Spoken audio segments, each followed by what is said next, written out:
São Luís, uma empresa valoriza as relações interpessoais de seus funcionários e o resultado é uma melhor produtividade. Sobre esse assunto, nós vamos conversar agora com o especialista em neuropsicologia, Cidil Max. O Cidil, prazer tê-lo aqui conosco. Pegando um pouco já aqui dessa última matéria, nós tínhamos até bem pouco tempo as empresas estimulando, na verdade, a competição interna. Isso fazia com que muita gente não tivesse parâmetro na relação com as pessoas para subir. Essa concepção, digamos, mudou a partir dessa necessidade de ter uma melhor relação? Eu diria que está sendo mudada. Afinal de contas, o problema da falta de habilidade de relacionar-se bem, de interrelacionar-se bem entre as pessoas, é um problema que aflige todo mundo. Muitos de maneira mais crônica e outros de maneira mais pausada, interrompida, a partir de estados emocionais que todos nós somos afetos hoje em dia nesse mundo tenso que está por todo lado, não só dentro da empresa como fora da empresa. Provavelmente o telespectador que nos vê e nos assiste também tem esse tipo de problema, ou esporádico ou crônico, mas a boa notícia é de que as coisas são mutáveis, aprendíveis. E eu, como alguém que trabalha na área, daria pelo menos 3 dicas que podem ajudar as pessoas a melhor se relacionarem com os outros. A primeira estaria na área mesmo da intra-relação, né? Da intrapessoal.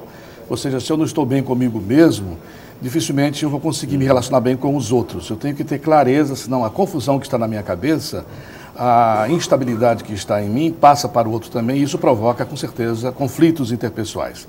A segunda dica é a observação das leis da comunicação.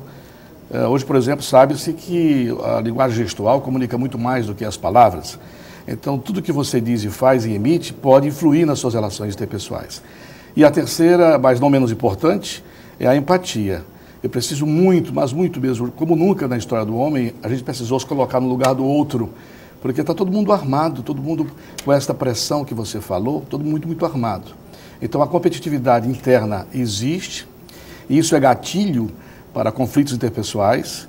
Por um lado, tem havido um movimento contraditório de mudança disso para o próprio bem da empresa, das relações internacionais, interpessoais, mas por outro lado, a pressão continua. Professor Cidinho, nós temos aqui perguntas de telespectadores. A Joana Santos, do Coafuma, pergunta: como conviver com pessoas difíceis? É aquilo que eu falei no início, né? É preciso primeiro levar em conta que você, pessoalmente, é para si mesmo uma pessoa difícil. Nós somos seres humanos e nós somos afetados de fora para dentro por tudo que nos acontece. E isso termina, se a gente não tem um filtro, um equilíbrio emocional, a tal da inteligência emocional, isso termina causando problemas na inteligência social, que é a minha relação. Então eu diria que a primeira coisa é respirar fundo mesmo, é começar o dia de maneira sadia, tanto física como espiritualmente, para que, estando bem, eu consiga não ser afetado pelo outro. Porque, na verdade, quem nos incomoda não são os outros, quem nos irrita não é o outro, quem nos incomoda somos nós mesmos na relação com os outros. Mas nós temos hoje uma mudança fundamental na sociedade nessa questão da relação. Nós não estamos mais conversando olho no olho, talvez por conta do computador, estamos mais isolados. De que forma isso afeta? Boa pergunta, porque afinal de contas, realmente a comunicação das redes sociais, da internet, do celular, estão tomando de conta, estão sendo pelo menos aumentadas em relação ao que se via no passado. Então aí o cuidado é com as palavras, o cuidado é com não clicar antes de pensar no que está sendo colocado. A gente às vezes tem o automatismo de responder automaticamente, e o automático é o emocional, é esse emocional que atrapalha. Então é realmente respirar fundo 3 vezes e antes de clicar dar uma lida no que está sendo dito. Professor, o senhor Joaquim de Jesus, ele que mora no centro, quer saber como manter uma boa relação interpessoal no casamento. Olha, Joaquim, você pergunta isso para alguém que trabalha na área, e eu sou especialista nessa área, mas também posso dizer que sou um exemplo, porque completei agora em maio 36 anos de casado. Talvez até uma exceção à regra, de modo geral. E eu diria que tudo depende muito do acordo que se faz com o cônjuge, que não é o acordo do contrato matrimonial, mas o acordo de ser feliz. A felicidade é algo que tem que ser conquistado a cada dia, né? Há uma diferença muito grande entre paixão e amor. A paixão é o start, né, para que o amor aconteça. E o amor só vai acontecer se os dois quiserem. Amar é uma questão de decisão. Então, para ser feliz no casamento e ter uma boa relação interpessoal, é preciso que haja essa vontade de ambos de aproveitarem-se das falhas para crescerem, para serem resilientes, para aprenderem a tolerar-se, aprender a perdoar sobretudo. Talvez esse seja um bom começo. Não resolve tudo do casamento, mas talvez seja um bom começo, viu, Joaquim? O senhor falou de uma palavra que me parece, nesse momento, diante da tensão em que a gente vive, que deveria ser exercitada constantemente por todos nós, que é a tolerância. Eu acrescentaria a capacidade de perdoar para que se pudesse ter um bom relacionamento? Com certeza, não há tolerância sem a capacidade de perdoar.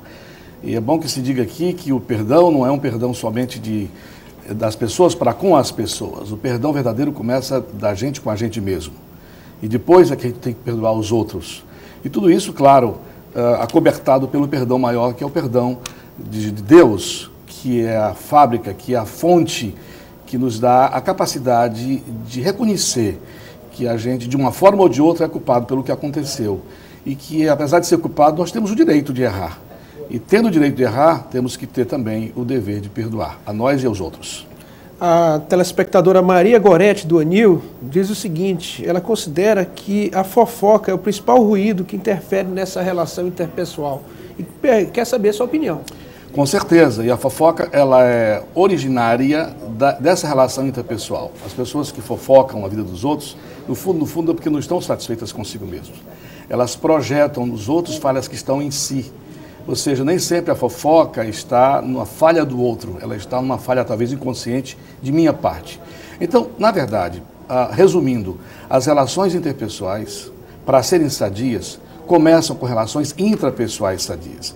Há que se trabalhar o meu estado espiritual. Falou-se muito em inteligência múltipla, inteligência emocional, mas hoje o que está em voga é a inteligência espiritual, que não tem muito a ver com religião, tem a ver com essa minha responsabilidade de me relacionar com o cosmos, com o universo e com as pessoas, a partir da sua relação intrapessoal.